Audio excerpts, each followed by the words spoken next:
Hai semuanya, welcome back to my channel. Ketemu lagi bareng aku Adele. Dan di videoku kali ini aku akan membacakan kembali novel Bumi karya Terelie di episode ke-25. Tanpa berlama-lama lagi, kita langsung saja ke ceritanya ya. Episode 25. Gelap sesaat, tidak terlihat apapun. Aku, Sally, dan Ali beradu punggung, berjaga-jaga menatap kegelapan. Kemudian muncul setitik cahaya kecil, segera membesar setinggi kami. Lubang berpinggiran hitam, berputar seperti awan, terbentuk di depan. Kami bisa melihat keluar. Bukan aula sekolah, terang, tidak remang, juga hangat, tidak dingin menusuk tulang. Ali lebih dulu melangkah. Si jenius itu sepertinya tidak perlu berpikir dua kali atau memeriksa terlebih dahulu kemana lubang itu membuka. Dia keluar sambil mencengkeram pemukul bola kastinya yang tinggal separuh. Sally menyusul kemudian. Ali mengulurkan tangan membantu. "Kita ada di mana?" Sally bertanya. "Kita berada di kamar lah." Ali yang menjelaskan.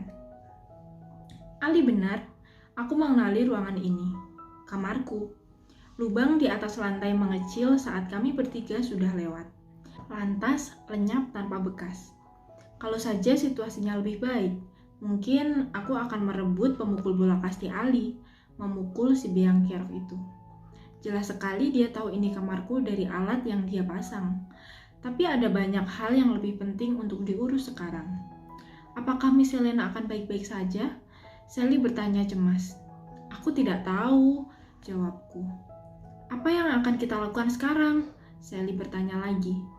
"Buku PR matematika kamu di mana, Rah?" Ali berseru. Aku bergegas melompat ke meja belajar yang tidak ada bangkunya. Sudah kuhilangkan semalam. Aku bisa leluasa berdiri mencari di antara tumpukan buku tulis. Aku menarik buku itu, menyerahkannya pada Ali. Dia yang paling jenius di antara kami. Semoga dia tahu harus diapakan buku ini. Sejak beberapa hari lalu, aku sudah menggunakan berbagai cara. Buku PR matematikaku ini tetap saja buku biasa. Aku dan Sally menunggu tidak sabar. Ali memeriksa buku itu, membuka halamannya, memperhatikan dari dekat, memeriksa setiap sudut, menepuk-nepuk pelan seperti berharap ada yang akan terjatuh. Akhirnya dia terdiam. "Apa yang kamu temukan?" Aku bertanya. "Ini hanya buku PR biasa." Ali menggeleng. "Aduh, aku juga tahu itu buku PR." Sally di sebelahku juga mengeluh. "Ada sesuatu yang menarik?" Aku mendesak. Ada, maksudku nilai matematikamu jelek sekali, Rah." Ali membuka sembarang halaman, menunjukkan kepadaku. "Lihat, hanya dapat nilai 2. Kamu tahu, persamaan seperti ini bahkan bisa kuselesaikan saat kelas 4 SD." Sebenarnya kali ini Ali tidak mengucapkan kalimat itu dengan nada sombong. Dia hanya lurus berkomentar, "Karena nilai matematikaku memang mengenaskan." Tapi aku jengkel sekali mendengarnya. Aku merebut buku PR dari tangannya. Enak saja dia bilang begitu dalam situasi runyam. Dengan seragam dan tubuh berlepotan debu, wajah dan rambut kusut masai, bahkan kami tidak tahu apa yang terjadi pada Miss Helena di aula sekolah sekarang. "Aku belum selesai memeriksanya, Rah."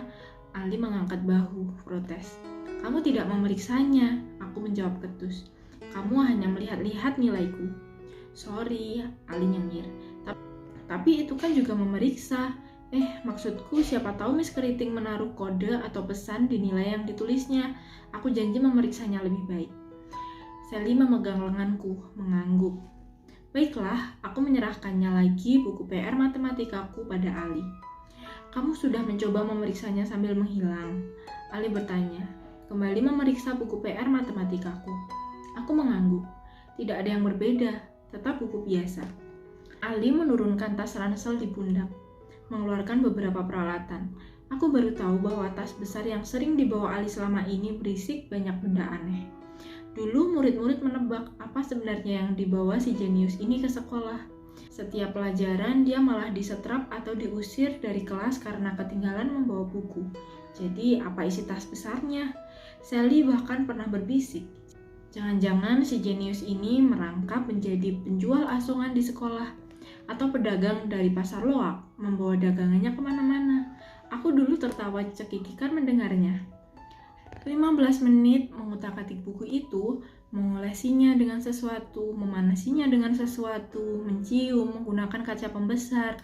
Entah apalagi hal aneh yang dilakukan Ali, tetap tidak ada sesuatu yang menarik. Itu tetap buku PR matematika biasa. Ali mendongak, menyerah. Aku sudah melakukan apapun yang aku tahu, Rah. Aku menatapnya cemas. Terus bagaimana? Jelas sekali Miss Elena menyimpan sesuatu di buku PR itu. Tanpa kalimatnya tadi di aula sekolah, beberapa hari lalu saat mengantarkannya, dia sudah berpesan buku penting itu. Apakah Miss Elena mengatakan sesuatu saat memberikan buku ini? Ali bertanya. Aku diam sejenak. Iya, Miss Elena mengatakan hal itu. Aku masih mengingat kalimat aneh itu. Apapun yang terlihat, boleh jadi ia seperti yang kita lihat. Apapun yang hilang, tidak selalu lenyap seperti yang kita duga. Ada banyak sekali jawaban dari tempat-tempat yang hilang. Ali diam sejenak, mencoba memahami pesan tersebut. Memangnya kamu paham, Ali? Celetuk Sally. Kami menatap Sally. Ali menoleh. Konsentrasinya terganggu. Maksudmu apa, Sel? Maksudku, bukankah nilai bahasa Indonesiamu lebih hancur dibanding nilai matematika, Ra? Tugas mengarangmu jauh lebih buruk dibanding anak kelas 4 SD, bukan? Bagaimana kamu akan tahu maksudnya? Sally menjawab datar, sambil nyengir lebar. Wajah Ali terlihat sebal. Aku hampir tertawa. Ya ampun, Sally telak sekali menyindir si biang ribut ini. Aku tidak pernah menduga kami akan akrab dengan Ali, si jenius ini. Dulu jangankan berteman, memikirkannya saja sudah amit-amit. Lihatlah sekarang, Sally nyengir tanpa dosa mengatakan kalimat itu, seolah Ali sahabat lama yang tidak akan tersinggung. Kami bertiga saling tatap. Wajah kami cemong, rambut aut-autan, seragam berdebu, lengan lecet, badan masih terasa sakit. Aku akhirnya tertawa pelan, disusul Sally yang tertawa pelan sambil meringis. Dan Ali, dia batal marah. Kami sejenak tertawa lega. Kejadian barusan, meski masih gelap penjelasannya, entah akan menuju kemana semuanya, telah membuat kami jadi teman baik, teman yang saling melindungi dan peduli. Tiba-tiba Ali mengangkat tangannya. Tawa kami terhenti. Aku tahu apa yang harus dilakukan. Kamu harus menghilangkan buku ini, Rah. Ali berkata serius. Apa? Menghilangkannya? Ini tidak masuk akal. Gila, tadi malam aku sudah menghilangkan novel, bangku, flash disk, dan benda-benda lain. Tidak satu pun yang kembali. Kami bisa kehilangan satu-satunya cara untuk memperoleh penjelasan kalau buku PR ini juga lenyap tak berbekas. Ayo Ra, lakukanlah. Itu maksud pesan Miss Elena. Apapun yang hilang, tidak selalu lenyap seperti yang kita duga. Si jenius itu justru berkata dengan yakin sekali. Bagaimana kalau jadi hilang betulan? Sally ikut cemas. Tidak akan.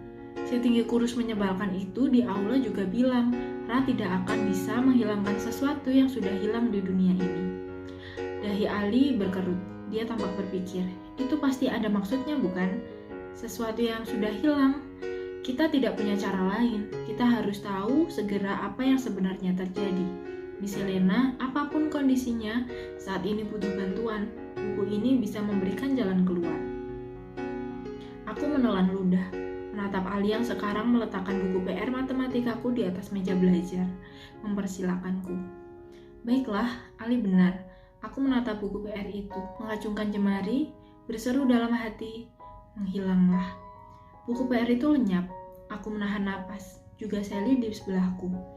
1 detik berlalu, tidak terjadi apapun. 2 detik, 4 detik. Aku menoleh ke Ali. Bagaimana ini? Ali tetap menunggu dengan yakin. 8 detik, aduh, bagaimana kalau keliru? Sally ikut menatap Ali. Kenapa pula kami harus percaya pada jenius biang kerok ini? Suara seperti gelembung air meletus terdengar. Buku PR-ku kembali. Aku dan Sally berseru tertahan. Seruan gembira.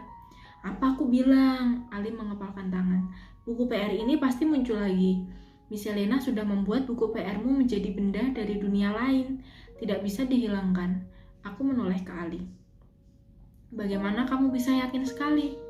Si jenius menyebalkan itu menunjuk kepalanya sambil nyengir lebar. Maksud dia, apalagi kalau bukan, aku punya otak brilian. Baiklah, sepertinya Ali memang pintar. Aku melangkah, mendekati meja belajar, menatap buku PR-ku yang kembali muncul. Tapi itu bukan buku PR-ku. Aku sama sekali tidak mengenalinya lagi. Ukuran dan bentuknya memang sama persis, seperti buku PR-ku, tapi hanya itu yang sama. Sisanya berbeda sekali. Tidak ada lagi sampul Hello Kitty. Sampulnya berwarna gelap, terbuat dari kulit dengan gambar bulan sabit cetak timbul. Seperti ada sesuatu dengan gambar bulan sabit itu berkelap-kelip. Aku meloncat ke dinding kamar, menutup semua daun jendela, menarik gorden, mematikan lampu, memastikan tidak ada lagi cahaya yang masuk. Apa yang sedang dilakukannya? Ali kembali ke sebelahku, menunjuk ke atas meja belajar. Gambar bulan sabit di sampul buku PR-ku mengeluarkan sinar. Terlihat indah di kamarku yang remang. Ini keren sekali, kamu yang buka, Rah? Ali berbisik, suaranya terdengar antusias. Kenapa harus aku? Aku bertanya. Ladies first. Ali nyengir lebar. Aku melotot padanya. Maksudku ini jelas bukan buku PR biasa lagi, Ra. Ini benda dari dunia lain, atau entahlah. Ali menggaruk kepalanya, berusaha membela diri. Jadi, lebih baik kamu yang menyentuhnya. Kamu sepertinya yang punya urusan dengan dunia lain itu. Sally memegang lenganku, menghentikan perdebatan. Sally menunjuk buku di hadapan kami. Buku itu bersinar semakin terang. Bulan sabitnya seolah terlepas dari sampul buku. Terlihat mengambang indah. Aku menelan ludah menatapnya. Seperti ada suara yang memanggilku, menyuruhku menyentuh buku itu. Tanganku terulur gemetar. Baiklah, aku akan melakukannya. Apapun yang terjadi, aku tidak sempat memikirkan lebih baik. Sampul buku terasa lembut di jemariku. Tidak ada yang terjadi. Aku menoleh ke arah Ali. Ali mengangguk. Buka saja, Ra. Belum sempat aku menggerakkan sampul buku, sinar dari gambar bulan sabit merambat di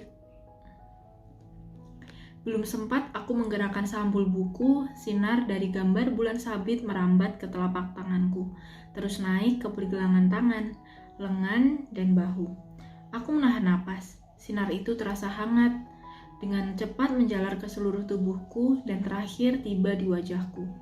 Seluruh tubuhku terbungkus sinar dari buku. Aku menatap ke cermin meja belajar. Wajahku terlihat cemerlang, persis seperti wajah Miss Helena di aula tadi. Sally yang berdiri di belakangku menahan nafas. Ali menatap semangat, seperti melihat hasil reaksi praktikum fisika yang menarik. Si jenius ini benar-benar berbeda dibanding siapapun. Rasa ingin tahunya mengalahkan kecemasan atau ketakutan.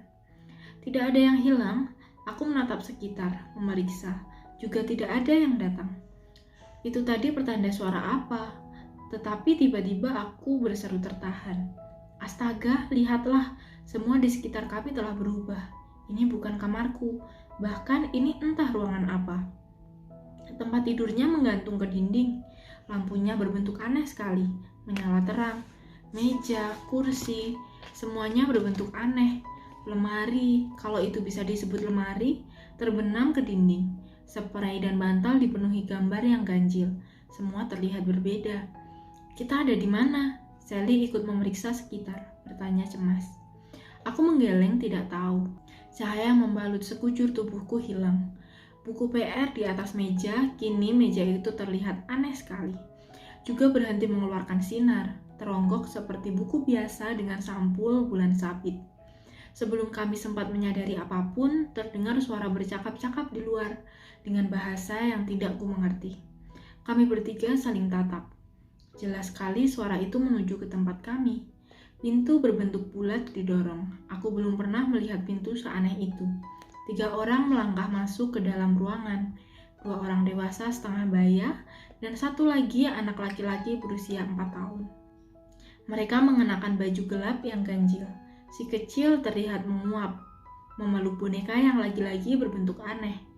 Ibunya sepertinya begitu, tersenyum menunjuk keranjang. Ayahnya sepertinya juga begitu, berkata dengan kalimat-kalimat yang tidak kami pahami. Mereka tertawa. Tampilan mereka bertiga lebih aneh dibanding film-film fantasi manapun. Langkah si kecil terhenti. Dia berseru bingung, menunjuk kami. Orang tuanya lebih kaget lagi. Kami berenam saling tatap. Si kecil ketakutan, refleks memeluk ibunya. Ini jelas bukan kamarku, sama sekali bukan. Bahkan aku mulai ragu, ini bahkan tidak akan pernah ditemukan di kota kami. Semua terlihat ganjil. Apakah aku berada di dunia mimpi? Ayah si kecil maju, bicara dengan kalimat aneh. Sepertinya dia bertanya kepada kami. Wajahnya bingung, menyelidik. Sally merapat kepadaku. Ali tetap mematung di tempat. Dia sempat memasukkan buku PR matematikaku ke dalam tas ranselnya sebelum 3 orang tersebut masuk. Ayah si kecil berseru-seru. Dia tidak terlihat marah, dia lebih terlihat kaget. Si kecil masih memeluk erat ibunya. Aku menelan ludah. Bagaimana ini? Sang ayah melangkah lebih dekat, menatap kami bertiga bergantian, menoleh kepada istrinya, berkata-kata dengan kalimat aneh lagi. Sepertinya dia bilang pada istrinya, "Lihatlah, pakaian mereka aneh sekali. Siapakah 3 anak ini? Apakah mereka tersesat? Bagaimana mereka masuk ke dalam rumah kita? Apakah kita perlu memanggil petugas keamanan?" Sambil masih memeluk si kecil, istrinya ikut maju, menyelidik, menatap kami bertiga. Wanita itu menggeleng. Dia berkata, "Sepertinya 3 anak ini sama bingungnya. Kasihan sekali. Tidak ada yang perlu dicemaskan. Mereka sepertinya tidak berbahaya. Apakah mereka dari luar kota? Salah masuk ke dalam rumah karena tidak terbiasa? Atau karena jaringan transportasi kembali bermasalah?" Pasangan baya itu masih berbicara satu sama lain. Si kecil memberanikan diri mengintip kami. Aku tiba-tiba terdiam. Entah bagaimana caranya, aku sepertinya mengerti kalimat yang mereka katakan. "Hei, aku sepertinya tahu apa yang sedang mereka diskusikan." "Maaf," aku berkata pelan, mengangkat tangan. Pasangan itu menoleh. "Maaf, kami tidak salah masuk kamar," aku menggeleng. "Tadi kami berada di kamarku, di rumahku. Lantas tiba-tiba saja kami sudah pindah ke kamar ini." Ayah si kecil mendekat. "Apakah kalian sebelumnya sedang menggunakan lorong berpindah?" Aku menoleh kepada Ali. Ali, lorong berpindah itu apa? Apakah itu istilah fisika modern?" Yang kutoleh jangankan menjawab. Ali dan Sally bahkan bingung melihatku kenapa bisa berbicara dengan bahasa aneh itu. "Kalian sepertinya mengalami kekacauan sistem lorong berpindah." Ayah si kecil menghela napas prihatin. "Minggu-minggu ini frekuensinya semakin sering terjadi. Tapi setidaknya kalian muncul di kamar anakku, tidak serius. 3 hari lalu, istriku yang hendak pergi ke pasar tiba-tiba muncul di atas wahana kereta luncur. Gila sekali bukan? Dia tidak muncul di depan pedagang sayur, tapi di tengah orang-orang yang sedang menjerit ketakutan." Aku menelan ludah, mengangguk, pura-pura mengerti. "Kamu temani si kecil tidur, Ma. Aku akan membantu 3 anak malam ini." "Tidur bareng Mama ya, Papa akan menemani 3 kakak-kakak itu." Lelaki itu bicara pada istri dan anaknya. Ibu si kecil menuntun anaknya ke tempat tidur yang menggantung di dinding. Bentuknya sama seperti ranjang umumnya, tetapi berada 2 meter di dinding. Saat si kecil mendekat, tempat tidur itu turun perlahan. Ibu dan si kecil naik ke atasnya. Ranjang itu kembali naik. "Ayo lambaikan tangan ke kakak-kakak. Selamat malam." Ayah si kecil tersenyum. Si kecil beranjak ke pinggir ranjang, melambaikan tangan kepada kami. "Selamat malam." Aku mengangkat tangan, balas melambai. Sally dan Ali meski bingung meniru segera, ikut melambaikan tangan. "Ayo kalian ikuti aku." Ayah si kecil sudah menepuk pundakku berkata ramah. Aku masih bingung dengan ini semua, susul-menyusul sejak kejadian meledaknya gardu listrik tadi siang. Sekarang bahkan kami berada di mana aku tidak tahu. Semua orang sudah membicarakan kekacauan sistem transportasi ini, tapi tidak ada tanggapan serius dari komite kota. Mereka selalu bilang itu hanya masalah teknis kecil. Ayah si kecil membuka pintu bulat, menyilakan kami keluar kamar. "Kamu mau mendengar dongeng?" Di belakang kami, ibu si kecil berkata pelan. "Aku ingin mendengar dongeng tentang si burung siang merindukan matahari, Ma." Si kecil menjawab riang. "Aduh, dongeng itu lagi, Nak. Sudah seminggu terakhir kamu mendengarnya, bukan? Tidak bosan?" Ibunya berkata lembut, tertawa. Aku melangkah menuju pintu bulat. Sally memegang lenganku berbisik. "Kita akan kemana, Ra?" "Aku tidak tahu," aku menjawab pelan. "Apakah mereka sama jahatnya dengan si tinggi kurus di aula sekolah tadi?" Aku menggeleng. Selintas lalu mereka hanya keluarga biasa yang bahagia dengan anak kecil usia 4 tahun. Sang ayah menutup pintu bulat kamar, melangkah ke lorong remang. Coba saja kalau mereka sendiri yang hendak berangkat kerja tiba-tiba muncul di depan seekor binatang buas yang sedang membuka mulut. Pasti baru tahu betapa menyebalkannya masalah teknis kecil ini. Ayah si kecil masih berseru santai, memimpin jalan di depan. Kami melewati lorong, kemudian muncul di sebuah ruangan lebih besar. Sepertinya ini ruangan tengah sebuah rumah. Ada sofa-sofa bundar yang melayang 1 jengkal dari lantai. Sebuah meja tampak berbentuk janggal, jauh sama sekali dari segi 4 atau persegi panjang. Dan di atasnya ada sebuah vas bunga. Aku menghembuskan napas. Setidaknya bunga di vas aneh itu bentuknya sama seperti yang kukenali. Terlihat segar. Entah dimanapun kami berada sekarang, itu bunga mawar seperti pada umumnya. Oke teman-teman, jadi itu tadi adalah cerita dari novel Bumi karya Terelie episode ke-25. Gimana ceritanya? Semakin menarik bukan? Aku harap kalian suka dengan video ini dan jangan lupa untuk klik like-nya jika kalian suka dengan video ini dan subscribe untuk mendapatkan notifikasi setiap kali aku update video baru. Oke, aku harap kalian suka. See you and happy reading!